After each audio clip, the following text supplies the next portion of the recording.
GSTV અને the HBK group of સ્કૂલ્સના સંયુક્ત ઉપક્રમે યોજાયેલ પાસ થવાનું પંચામૃત કાર્યક્રમમાં મિત્રો આપનું સ્વાગત છે। આ અગાઉના એપિસોડમાં આપણે વાણિજ્ય વ્યવસ્થા અને સંચાલન વિષય આ અંગે વિભાગ એ અને બીના એમસીક્યુ અને ટૂંકા પ્રશ્નો કેવા તૈયાર કરવા જોઈએ આ અંગે આપણે થોડી માહિતી મેળવી। મિત્રો આજે આપણે વિભાગ સી કે જે કુલ 30 ગુણનો ગુણભાર ધરાવે છે અને જેમાં 15 પ્રશ્નો પૂછાય છે, જેમાંથી દરેક પ્રશ્ન 2 ગુણનો રહેલો છે, તેને લગતા અતિ મહત્વના કહી શકાય તેવા પ્રશ્નો અંગે થોડી ચર્ચા કરવા એકત્રિત થયા છે। તો મિત્રો વિભાગ સી કે જેમાં તમને આવી સૂચના હોય છે કે નીચેના પ્રશ્નોના સંક્ષિપ્તમાં માંગ્યા મુજબ ઉત્તર લખો અથવા ટૂંકમાં ઉત્તર લખો। લગભગ 30 શબ્દોની મર્યાદામાં આના ઉત્તરો લખવાના હોય છે અને દરેક પ્રશ્નનો 2 ગુણ છે, એટલે 2 ગુણ હોય એટલે સ્વાભાવિક રીતે દરેક પ્રશ્નમાં ઓછામાં ઓછા 4 મુદ્દા તમારે લખવાના રહે, પરંતુ પ્રશ્ન પ્રમાણે ક્યારેક એની થોડી થિયરી બદલાશે। સૌ પ્રથમ મિત્રો આજે આપણે પ્રકરણ 1 માંથી કયા પ્રશ્નો પૂછી શકાય એની પહેલાં ચર્ચા કરી લઈએ। સંચાલનથી સમાજને કયા કયા લાભ મળે છે? આવો એક પ્રશ્ન સંચાલનનું મહત્વ એનો એક મુદ્દો છે, એમાંથી પૂછાય છે। અત્યાર સુધીમાં બોર્ડમાં લગભગ 2 થી 3 વખત આ પ્રશ્ન પૂછાયેલો છે। મિત્રો આનો જ્યારે આપણે ઉત્તર લખતા હોઈએ તો કુલ 4 મુદ્દા આવે અને આ 4 મુદ્દા આ રીતે આપણે દર્શાવી શકીએ। પ્રથમ તો સંચાલનથી સમૃદ્ધિ અને સુખાકારીમાં વધારો થાય। મિત્રો સમૃદ્ધિ અને સુખાકારી કોઈ પણ દેશ પહેલાં જે સ્થિતિમાં હતો એના કરતાં એની સુખાકારીમાં થોડો વધારે થાય તો એ સંચાલન થકી જ શક્ય છે। ત્યારબાદ મિત્રો રોજગારીનું સર્જન કરવા માટે પણ સંચાલન છે એ મદદરૂપ છે। જેટલા વેપાર વધારે ને વધારે ડેવલપ થતા જાય છે તેટલું ને તેટલી વધારે ને વધારે રોજગારીઓનું સર્જન સમાજમાં કરી શકાય છે અને એટલો સામાજિક લાભ મળે છે એવું કહી શકાય। ત્યારબાદ મિત્રો ત્રીજો મુદ્દો આપણે લખી શકીએ સમાજની સમૃદ્ધિ કુશળ સંચાલન પર આધારિત છે। મિત્રો સંચાલન બધા જ કરે છે, પરંતુ જે દેશોમાં કુશળ સંચાલન હોય છે એ ખૂબ ઝડપથી વિકાસની ગતિ તરફ આગળ વધી શકે છે। અત્યારે પ્રવર્તમાન ભારત પણ આ દિશામાં જઈ રહ્યું છે તેવું આપણે કહી શકીએ, કારણ કે સંચાલનમાં ઘણા નોંધપાત્ર ફેરફારો આપણને અત્યારે જોવા મળી રહ્યા છે। ત્યારબાદ મિત્રો ચોથો એક મુદ્દો છે સાર્વત્રિક સુખાકારી। સાર્વત્રિક સુખાકારીમાં બધા જ વર્ગો એ આગળ વધી શકે તે પ્રમાણેનું સંચાલન હોવું જોઈએ અને એ સંચાલન થકી સમાજને લાભ મળે છે। તો આમ કુલ 4 મુદ્દાની ચર્ચા તમે કરી અને એનો ઉત્તર આપી શકો। મિત્રો ત્યારબાદ આ જ પ્રકરણનો એક બીજો મહત્વનો પ્રશ્ન છે સંચાલન દ્વારા કયા ક્ષેત્રોનો વિકાસ અને સુધારો થાય છે? આ પ્રકરણમાં સંચાલન એક પ્રક્રિયા તરીકે એક એવી ટૂંકનોંધ પણ પૂછાય છે। જ્યારે આપણે 2 માર્કની વાતચીત કરી રહ્યા છીએ ત્યારે 3 માર્કનો એક પ્રશ્ન અહીંથી પણ આવે તેવો છે, એટલે અહીંથી 2 માર્ક અને 3 માર્ક એમ બંને પ્રકારના પ્રશ્નો પૂછી શકાય એવા છે। મિત્રો આમ તો આ પ્રકરણનો કુલ ગુણભાર 4 છે, પરંતુ 2 માર્કના પ્રશ્નો, 3 માર્કનો પ્રશ્ન, એમસીક્યુ વગેરે અહીંથી વિશેષ પૂછાતા જોવા મળ્યા છે। મિત્રો તો આના ઉત્તરમાં તમે લખી શક્યો કે આર્થિક, રાજકીય, માનવ મૂલ્ય જેવા ક્ષેત્રો એનો અહીં ખૂબ ઝડપથી વિકાસ થઈ રહ્યો છે। આ ઉપરાંત સંશોધન, ટેકનોલોજી અને આર્થિક પરિસ્થિતિમાં સુધારો થાય છે। જ્યારે આપણે સંચાલન પ્રક્રિયા 6 સેમ ઉપર અપનાવીએ છીએ તો એના લીધે એ ધંધાકીય એકમોની અંદર પીઓડીસી એપ્લાય થવાથી જે તે દેશની આર્થિક પરિસ્થિતિ, રાજકીય પરિસ્થિતિ, માનવ મૂલ્ય વગેરે તમામ ક્ષેત્રો એ ડેવલપ થાય છે, એમાં સુધારા વધારા થતા જોવા મળે છે અને છેવટે સંચાલન થકી સમાજને લાભ મળે છે, જેનાથી કોઈ એક ચોક્કસ વ્યક્તિ અથવા એક સમાજ અથવા એક દેશ એને સારા પરિણામો પ્રાપ્ત થાય છે એવું આપણે કહી શકીએ। ત્યારબાદ મિત્રો આ જ પ્રકરણમાંથી એક વિધાન પૂછાય છે સંચાલન એક વ્યવસાય છે સમજાવો। આમ તો આ પ્રશ્ન 11મા ધોરણમાં આપણે ભણી ગયેલા છીએ, પરંતુ અહીં એની થોડી વિશેષ રજૂઆત તમારે કરવાની છે। સંચાલન એક વ્યવસાય છે આપણે 11મા ધોરણમાં એવું ભણ્યા હતા કે વ્યવસાય એટલે શું. જો આપણને એના કેરેક્ટર યાદ હોય તો એ બધાને તમારે સંચાલન સાથે સરખાવવાના છે. સંચાલન એક વ્યવસાય છે સાથી, તો એના ઉત્તરમાં આપણે પહેલો મુદ્દો લખીશું કે વિશિષ્ટ જ્ઞાન. વ્યવસાય, દાખલા તરીકે કોઈ ડૉક્ટર છે તો એમણે મેડિકલ ક્ષેત્રનું વિશિષ્ટ જ્ઞાન મેળવવું પડે છે. એવી રીતે સંચાલન કરવા માટે પણ તમારી પાસે વિશિષ્ટ જ્ઞાન હોવું જરૂરી છે. આ ઉપરાંત ડૉક્ટર હોય તો એમને તાલીમ લેવા માટે ચોક્કસ હોસ્પિટલમાં ઇન્ટર્નશીપ કરવી પડે છે. જો એમનો અનુભવ વધારે હશે તો એમને ફી પણ વધારે મળશે. એવી રીતે સંચાલનમાં પણ તાલીમ મેળવવી પડે છે અને સાથે સાથે જો અનુભવ વધારે હોય તો એ વ્યક્તિ છે એ વધારે ઇન્કમ પ્રાપ્ત કરી શકે છે. ત્યારબાદ મિત્રો, સંચાલનમાં વ્યવસાયિક સંગઠનો જોવા મળે છે. ડૉક્ટર્સના મંડળો આપણે જોઈએ છે, ઓલ ઇન્ડિયા મેડિકલ એસોસિએશન. એવી રીતે સંચાલનમાં પણ તમને અમદાવાદ મેનેજમેન્ટ એસોસિએશન આવું એક સંગઠન જોવા મળે છે, જેમાં વ્યવસાયી વ્યક્તિઓ એકઠા થાય છે અને પોતાનું જે નોલેજ છે એ અનેક વ્યક્તિઓ વચ્ચે શેર કરે છે અને સમગ્ર દેશને આગળ લઈ જવાનો પ્રયત્ન કરે છે. ત્યારબાદ મિત્રો, સંચાલન વિજ્ઞાનની તાલીમ આપતી અનેક સંસ્થાઓ છે, જેમ કે IIM, NIM, BIM વગેરે. તો આ પ્રમાણે આપણે એનો ઉત્તર લખી શકીએ. ત્યારબાદ મિત્રો, બીજા પ્રકરણનો એક પ્રશ્ન પૂછાય છે, સંકલનની સફળતા માટેના સૂચનો જણાવો.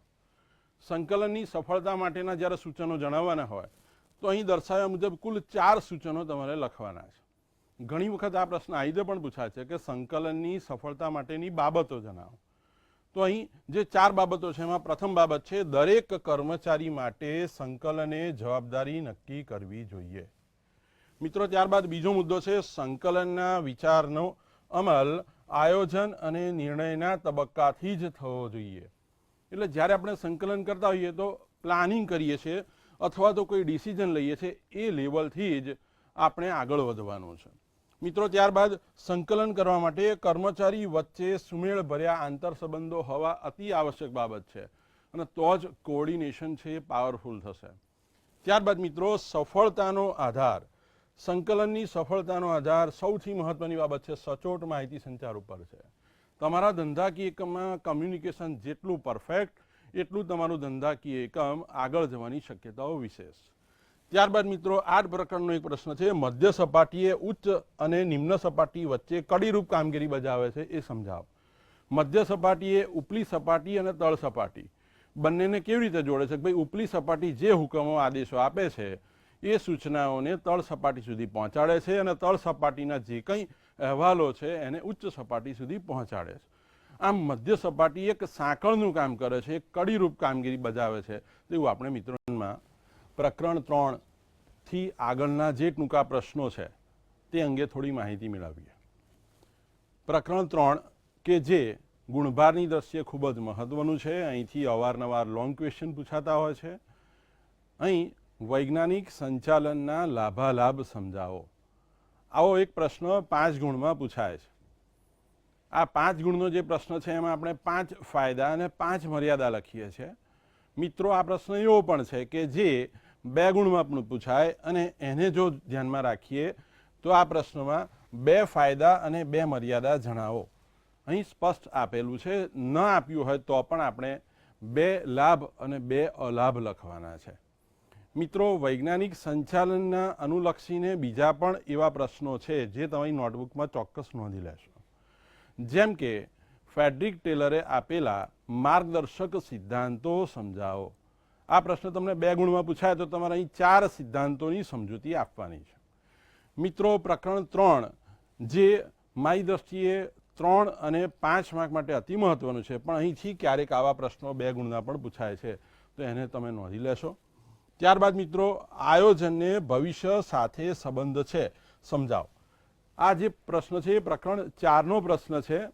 આયોજન એ હંમેશા ભવિષ્યની પ્રવૃત્તિઓ અંગેનું હોય છે, ભવિષ્ય માટે થતું હોય છે, કારણ કે આપણે વર્તમાનમાં રહીને ભવિષ્યમાં શું બનવાનું છે એ અંગે અત્યારથી પૂર્વાનુમાન કરીએ છીએ, વિચારીએ છીએ અને ધંધાકીય એકમની યોજનાને સફળતા તરફ લઈ જવાનો પ્રયત્ન કરીએ છીએ. એ સમયે આયોજનમાં L&L એટલે કે લુક એન્ડ લીપનો સિદ્ધાંતને અનુસરતા આપણે આગળ વધવાનું છે અને ભવિષ્યમાં આપણે જે કંઈ ધ્યેયો નક્કી કર્યા છે આવા ધ્યેયો બે પ્રકારના છે, લાંબા ગાળાના અને ટૂંકા ગાળાના. આ બંને પ્રકારના ધ્યેયોને આપણે એચીવ કરવાનો પ્રયત્ન કરવાનો છે. આમ કરવાથી આપણે એવું કહી શકીએ કે વર્તમાનમાં રહીને ભવિષ્ય અંગે પૂર્વાનુમાન કરવાનું કાર્ય એટલે આયોજનનું કાર્ય. આ વાતને આપણે આ વિધાનમાં સમજૂતી આપવાની છે. મિત્રો, ત્યારબાદ એક મહત્વનો પ્રશ્ન જે આપણને વ્યવસ્થાતંત્ર એના પ્રકારોના સંદર્ભમાં પૂછાતો હોય છે અને તે છે વૈદિક વ્યવસ્થાતંત્ર અને અવૈદિક વ્યવસ્થાતંત્ર વચ્ચેનો તફાવત લખો. મિત્રો, તમારી નોટબુકમાં ખાસ નોંધી લેશો, સમગ્ર વાણિજ્ય વ્યવસ્થા અને સંચાલન વિષયના મોટા ભાગના તફાવત જો તમે કરી લો છો તો 2 અને 3 ગુણના બધા જ પ્રશ્નો આવરી લેવાય છે. તો જે ઘણા સારા માર્ક્સ મેળવી શકતા નથી એના માટે 14 તફાવત સમગ્ર વિષયના આરામથી 50 માર્ક સુધી લઈ જવા માટે એ મદદરૂપ સાબિત થાય એવા છે. એમાંના થોડાક તફાવતની જો આપણે આજે ચર્ચા કરીએ તો વૈદિક વ્યવસ્થાતંત્ર અને અવૈદિક વ્યવસ્થાતંત્ર જ્યારે પણ મિત્રો તમને તફાવત પૂછાય છે તો તફાવત તમારે હંમેશા 3 પાર્ટમાં વહેંચવાનો છે. પ્રથમ પાર્ટને આપણે મુદ્દા કહીશું, બીજામાં વૈદિક વ્યવસ્થાતંત્રનું હેડિંગ આપવાનું છે અને ત્રીજામાં આપણે અવૈદિક વ્યવસ્થાતંત્ર લખવાનું છે. જ્યારે પણ તફાવત લખીએ છીએ ત્યારે મુદ્દાને અનુક્રમ નંબર પણ આપવાના છે. મિત્રો, જ્યારે સૌ પ્રથમ મુદ્દો લખીએ છીએ તો મુદ્દો એવો હોવો જોઈએ કે જે બંને બાજુએ કોમન વાતને રજૂ કરે. અહીં રચના, હવે રચના એ વૈદિક વ્યવસ્થાતંત્રની આપણને ખ્યાલ છે તેમ સંચાલકો દ્વારા થયેલી છે અને એ વિધિસર થયેલી છે. સંચાલકો વૈદિક વ્યવસ્થાતંત્ર નક્કી કરે છે અને એની એક ચોક્કસ પદ્ધતિ બનાવે છે. મિત્રો, અહીં પૂરા વાક્યમાં આપણે ઉત્તર આપવાનો છે. અહીં દર્શાવેલા માત્ર મુદ્દા છે. અવૈદિક વ્યવસ્થાતંત્રમાં કર્મચારી વચ્ચે સામાજિક સંબંધોના કારણે તેની રચના થાય છે. કર્મચારીઓ એક સ્થળે કામ કરતા હોય છે અને એ સોશિયલી બધાથી જોડાયેલા છે, માનવી છે અને માટે સામાજિક સંબંધોને લીધે એક વ્યક્તિ અન્યનું કામ કરે છે અને માટે અવૈદિક વ્યવસ્થાતંત્ર રચાતું હોય છે. તો આની રચના થાય છે તેનું કારણ છે. અહીં શું ભેદ છે એ જ આપણે સ્પષ્ટ કરવાનો છે. મિત્રો, ત્યારબાદ બીજો મુદ્દો છે હેતુ. વૈદિક વ્યવસ્થાતંત્ર એની રચના કરવા પાછળનો હેતુ શું છે? તો એનો હેતુ છે એકમના નિર્ધારિત ધ્યેયને પાર પાડવા. હવે એકમના નિર્ધારિત ધ્યેય કયા? તો આપણે અગાઉ જોઈ ગયા છે તેમ લાંબા ગાળાના અને ટૂંકા ગાળાના ધ્યેયો હોઈ શકે. લાંબા ગાળાનો ધ્યેય કેવો હોય? ભાઈ, ઘણા વર્ષો સુધી બજારમાં સારી વસ્તુનું વેચાણ કરવું છે, એ લાંબા ગાળાનો ધ્યેય છે. ધારો કે ટાટા કંપની છે, વર્ષોથી સોશિયલી લોકોને સારી પ્રોડક્ટ આપવાનો પ્રયત્ન કરે છે, તો આ પ્રમાણેના લાંબા ગાળાના ધ્યેય છે એ એચીવ કરવા પ્રયત્નશીલ છે એવું આપણે કહી શકીએ. આ જ પ્રમાણે ટૂંકા ગાળાના ધ્યેય પણ હોઈ શકે. હવે સારી વસ્તુ આપવી છે એટલે કે વર્ષમાં 1 લાખ કાર વેચવી છે અને નફો મેળવવો છે, તો આ ટૂંકા ગાળાનો ધ્યેય થઈ ગયો. તો આમ બંને પ્રકારના ધ્યેય છે એને પાર પાડવા માટે વૈદિક વ્યવસ્થાતંત્ર પ્રયત્નશીલ હોય છે. આવી જ રીતે મિત્રો, અવૈદિક વ્યવસ્થાતંત્ર એનો હેતુ કર્મચારીની સામાજિક અને સાંસ્કૃતિક જરૂરિયાતો પૂર્ણ કરવાનો છે. કર્મચારી સમાજમાં રહે છે એટલે અવારનવાર કોઈને કોઈ કાર્ય સાથે સંકળાયેલો છે, એને મનોરંજન વગેરે કાર્યો સાથે પણ જોડાવવું પડે છે અને એ વખતે એની સાંસ્કૃતિક નીડ્સને પણ ધંધાકીય એકમ પોતાના એકમની અંદર અવારનવાર આવા કાર્યક્રમો યોજી અને પૂર્ણ કરવાનો એફર્ટ કરે છે. અને આમ આપણે એવું કહી શકીએ કે બંનેમાં હેતુ આ રીતે પાર પાડવાનો પ્રયત્ન થાય છે. ત્યારબાદ મિત્રો, ત્રીજો મુદ્દો છે સભ્યપદ. વૈદિક વ્યવસ્થાતંત્ર એની જ્યારે રચના થાય છે તો એનું સભ્યપદ એ સંચાલક દ્વારા નક્કી થાય છે, જ્યારે અવૈદિક વ્યવસ્થાતંત્રમાં સભ્યપદ એ જૂથ દ્વારા સર્વસંમતિથી નક્કી થાય છે. જે માનવ જૂથ રચાયેલું છે તે માનવ જૂથમાંથી બધા વ્યક્તિઓ એકઠા થઈ અને નક્કી કરે છે કે આપણે કોને નેતા બનાવીશું. ત્યારબાદ મિત્રો, ચોથો મુદ્દો છે સત્તા. વૈદિક વ્યવસ્થાતંત્રમાં સત્તા સંસ્થાગત અપાય છે, જ્યારે અવૈદિક વ્યવસ્થાતંત્રમાં સત્તા એ વ્યક્તિગત અપાય છે. આમ 4 મુદ્દા બંને બાજુએ આપણે લખવાના છે. આમ કરવાથી આપણને 2માંથી 2 ગુણ મળી શકશે. મિત્રો, આ જ રીતે કેન્દ્રીકરણ અને વિકેન્દ્રીકરણ વચ્ચે તફાવત સમજાવો આવો પ્રશ્ન પણ પૂછાય છે અને એમાં પણ તમે બંને બાજુએ 4 મુદ્દાની રજૂઆત કરી શકો. ત્યારબાદ મિત્રો, અપકર્ષનો અર્થ આપી તેના 2 કારણો જણાવો. હવે અપકર્ષ એટલે કર્મચારી અત્યારે વર્તમાન જે હોદ્દા પર કાર્યરત છે તેના કરતાં એક નીચલા હોદ્દા ઉપર એને મૂકવામાં આવે તો તેને અપકર્ષ કહેવાય, એનો એક ગુણ મળે અને તેના જે બે કારણો છે એ આપણે દર્શાવીએ તો બંનેનો અડધો અડધો એટલે કે આપણને બીજો એક ગુણ મળે. આમ બે ગુણની અંદર એને બાયફર્કેટ કરેલા છે.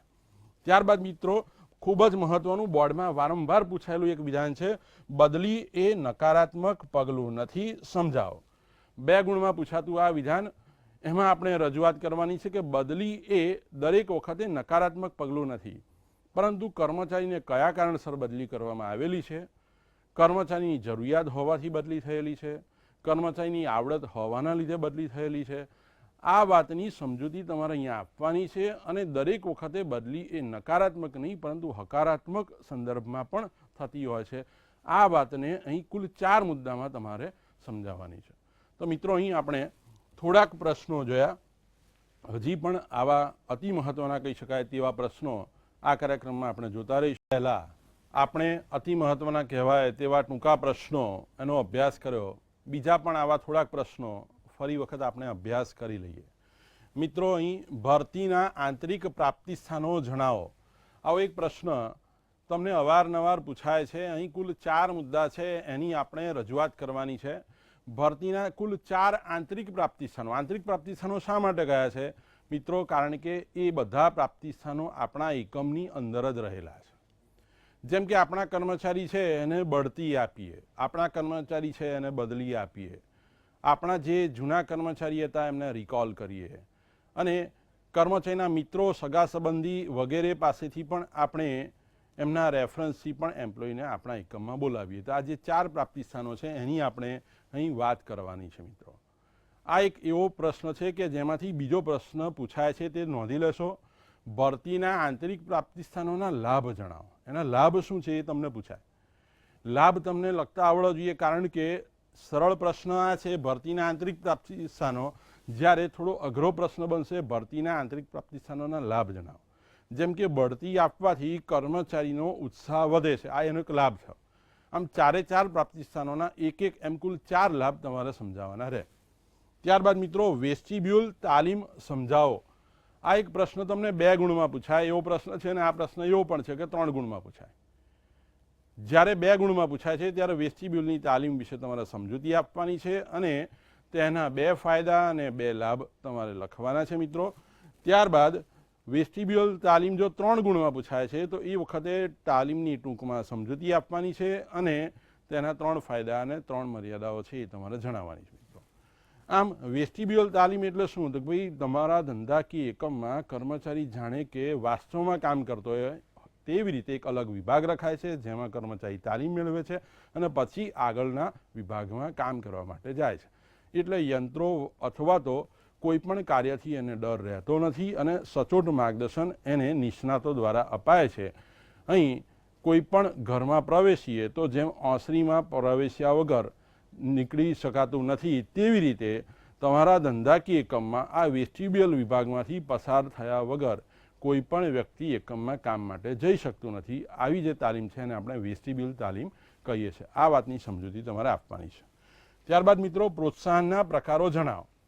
આ પ્રકારો કુલ 6 છે, પરંતુ અહીંયા તમારે કોઈ પણ 4 પ્રકારોના નામ આપવાના રહેશે. પહેલું પ્રોત્સાહન છે હકારાત્મક અને બીજું છે નકારાત્મક. એને આપણે વિધેયાત્મક પણ કહી શકીએ હકારાત્મકને. અને ત્યારબાદ બીજા નંબરનો જે પ્રકાર મુખ્ય પાડીએ છીએ એને આપણે નાણાકીય અને બિન નાણાકીય. તો આમ કુલ 2 મુખ્ય પ્રકાર, પરંતુ એના પેટા 4 નામ, એમ કુલ 4 નામ તમે જણાવો એટલે 2માંથી 2 ગુણ તમને પૂરા મળી શકે. આ ઉપરાંત બીજા 2 પ્રકારો પણ છે. જો આપણે એની વાત કરીએ તો એક છે વ્યક્તિગત પ્રોત્સાહન અને બીજું છે સામૂહિક પ્રોત્સાહન. ત્યારબાદ મિત્રો સારા નેતાના શારીરિક અને બૌદ્ધિક ગુણો સમજાવો. આ પ્રશ્નની અંદર શારીરિક ગુણો જેમ કે આકર્ષક દેખાવ, ઊંચાઈ, બોલવાની છટા, આ બધી વાત એને આપણે શારીરિક ગુણોમાં લઈ શકીએ. બૌદ્ધિક જે ગુણો છે એની અંદર વૈજ્ઞાનિક દ્રષ્ટિકોણ લઈ શકીએ.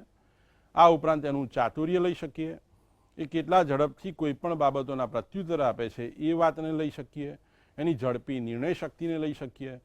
એટલે બંનેના 2-2 ગુણ લખીએ એટલે આપણને 2માંથી 2 ગુણ મળી શકે. ત્યારબાદ મિત્રો અભિપ્રેરણનું મહત્વ લખો. આવી એક ટૂંકનોંધ પૂછાય છે. અભિપ્રેરણનું મહત્વ આ અંગેની જ્યારે ટૂંકનોંધ પૂછાય છે તો એ વખતે મિત્રો તમારે કુલ 4 મુદ્દામાં એની રજૂઆત કરવાની છે. પ્રથમ છે ધ્યેય પ્રાપ્તિ, એટલે કે કોઈ પણ ધંધાકીય એકમમાં જ્યારે આપણે અભિપ્રેરણ આપતા હોઈએ છીએ તો એ વખતે ધ્યેય એ અતિ મહત્વનો મુદ્દો રહે છે. ધ્યેય પ્રાપ્તિ માટે જ હંમેશા પ્રોત્સાહન અપાતું હોય છે. ત્યારબાદ મિત્રો LTRમાં ઘટાડો. LTR એટલે લેબર ટર્નઓવર રેટ, જેને આપણે મજૂર ફેરબદલી દર કહીશું. કોઈ પણ ધંધાકીય એકમમાં કર્મચારીને પ્રોત્સાહન અપાય છે તો એ આપણું એકમ છોડીને બીજા એકમમાં જાય તેના જે ચાન્સીસ છે એ ઘટે છે એવું આપણે કહી શકીએ. ત્યારબાદ મિત્રો જો કર્મચારીને પ્રોત્સાહન અપાય છે, અભિપ્રેરણ અપાય છે તો કાર્ય સંતોષનો એનો જે આંક છે એ ખૂબ ઊંચો જાય છે, એને જોબ સેટિસ્ફેક્શન મળે છે અને આ બાબતોને લઈને એને વધારે પ્રોત્સાહન મળે છે તેવું આપણે કહી શકીએ. ત્યારબાદ મિત્રો અભિપ્રેરણના મહત્વમાં એક ચોથો મુદ્દો લખી શકીએ કે અભિપ્રેરણ એક હકારાત્મક અભિગમ છે, પોઝિટિવ એટીટ્યુડ છે. કોઈ પણ ધંધાકીય એકમમાં જ્યારે અભિપ્રેરણ અપાતું હોય તો એ હંમેશા પોઝિટિવ હોવું જોઈએ અને આ અભિગમ એ કર્મચારી અને એકમ બંને માટે લાંબા ગાળે ફાયદાકારક નીવડે છે, જે એકમને ધ્યેય સિદ્ધિ તરફ લઈ જાય છે. તો આ કુલ 4 મુદ્દાની વાત આપણે અહીંયા સ્પષ્ટ કરવી જોઈએ. ત્યારબાદ મિત્રો વચ્ચે એક બીજો પ્રશ્ન લઈ લઈએ તો આદર્શ વેતન પ્રથાના લક્ષણો સમજાવો. આ પ્રશ્ન જ્યારે પૂછાય તો કુલ 6 મુદ્દામાં વહેંચાયેલો છે, પરંતુ આપણે એને કુલ 4 મુદ્દાની અંદર બાયફર્કેટ કરવાનો છે. પ્રથમ છે લઘુત્તમ વેતનની ખાતરી. આદર્શ વેતન પ્રથા એને કહેવાય કે જે ઓછામાં ઓછું વેતન કેટલું મળશે એની ખાતરી આપતું હોય તેવું હોય, એટલે કે વ્યક્તિની બેઝિક નીડ છે એને સંતોષી શકે તેટલું વેતન તો કર્મચારીને મળવું જોઈએ. ત્યારબાદ નિયમિત ચૂકવણી હોવી જોઈએ. દર મહિને અથવા દરરોજ અથવા દર અઠવાડિયે કે દર પખવાડિયે એની નિયમિત રીતે ચૂકવણી થતી હોય તો એ જે વેતન છે એ આદર્શ વેતન પ્રથા કહી શકાય. ત્યારબાદ મિત્રો આદર્શ વેતન પ્રથા એ પ્રેરક હોવી જોઈએ, એટલે કે કર્મચારીને પ્રોત્સાહન આપે તેવી હોવી જોઈએ અને પરિવર્તનશીલ પણ હોવી જોઈએ. ત્યારબાદ બીજા મહત્વના પ્રશ્નો મિત્રો જોઈએ તો માહિતી વગરનું સંચાલન શસ્ત્રો વિનાના સૈન્ય જેવું છે. માહિતી વગરનું સંચાલન એ શસ્ત્રો વગરના સૈન્ય જેવું છે એ વિધાન સમજાવતા હોઈએ તો એ વખતે આપણે અહીં માહિતી પ્રેષણ છે એનું ઇમ્પોર્ટન્સ આજે પણ ઘટ્યું નથી. જો એકમમાં માહિતી પ્રેષણ અપાતું નથી તો તમારું એકમ બહુ ઝડપથી સફળ થઈ શકશે નહીં. તમારા એકમની રજે રજની ઇન્ફોર્મેશન એ ઉચ્ચ સપાટી સુધી પહોંચવી જોઈએ. જો એ નથી પહોંચતી તો તમારું સંચાલન શસ્ત્રો વિનાના સૈન્ય જેવું છે. આ બાબતની સમજૂતી તમારે આપવાની રહેશે. મિત્રો ત્યારબાદ એક બીજો પ્રશ્ન લઈએ તો માહિતી સંચારના કોઈ પણ 4 અવરોધો જણાવો. આ પ્રશ્ન ફરી એવો છે કે જે 3 ગુણમાં પૂછાય છે, પરંતુ અહીં 2 ગુણમાં પૂછાયો હોય તો આપણે એને 4 મુદ્દામાં લખી શકીએ. પ્રથમ મુદ્દો છે ભાષાંતરની ભૂલો. માહિતી સંચારના અવરોધોમાં પહેલો મુદ્દો બનશે ભાષાંતરની ભૂલો, એટલે કે જ્યારે કોઈ ટ્રાન્સલેશન કરીએ છીએ ત્યારે જે મિસ્ટેક રહી જાય છે એનાથી માહિતી સંચારમાં અવરોધ આવે છે. ત્યારબાદ મિત્રો અસ્પષ્ટ સંદેશાઓ, એટલે કે તમારા સંદેશાઓ સ્પષ્ટ ન હોય ત્યારે પણ ભાષાંતરની ભૂલોની માફક જ માહિતી સંચારમાં અહીંયા પણ અવરોધ આવી શકે. અને જ્યારે કોઈ ઇન્ફોર્મેશન અવિશ્વાસ અને ડરથી અપાયેલી હોય તો પણ માહિતી સંચાર છે એમાં અવરોધો ઊભા થઈ શકે. ચોથો અને અંતિમ મુદ્દો કહીએ તો માહિતી સંચારની અતિ વ્યસ્તતા. એટલી બધી ઇન્ફોર્મેશનો હોય કે જેના લીધે માહિતી સંચારમાં વારંવાર અવરોધો આવી શકે, જે બાબતો માહિતી સંચારને નિષ્ફળ બનાવે છે. જો આના ઉપર કામ કરવામાં આવે તો માહિતી સંચાર છે એના અવરોધકો આપણા માટે પોઝિટિવ નીવડી શકે. આવી જ રીતે બીજા પણ ઘણા અતિ મહત્ત્વના પ્રશ્નો છે જેનો આપણે આગામી કાર્યક્રમમાં અભ્યાસ કરવાના છીએ. પાસ થવાનું પંચામૃત. આ કાર્યક્રમ ઘણા વર્ષોથી ચાલે છે અને આ કાર્યક્રમ માત્ર તમને પાસ થવા પૂરતું નહીં પરંતુ A1 ગ્રેડ મેળવવા માટે પણ એટલો જ મદદરૂપ સાબિત થશે. આ કાર્યક્રમમાં આવી જ રીતે અન્ય નિષ્ણાત શિક્ષકોનું પાસ થવાનું પંચામૃત કાર્યક્રમમાં દરરોજ માર્ગદર્શન મેળવતા રહેશો અને તમારા આજુબાજુના જે વિદ્યાર્થીઓ આ માર્ગદર્શન નથી મેળવી શક્યા એમને પણ ચોક્કસ આની જાણ કરશો, એ જ અભ્યર્થના સાથે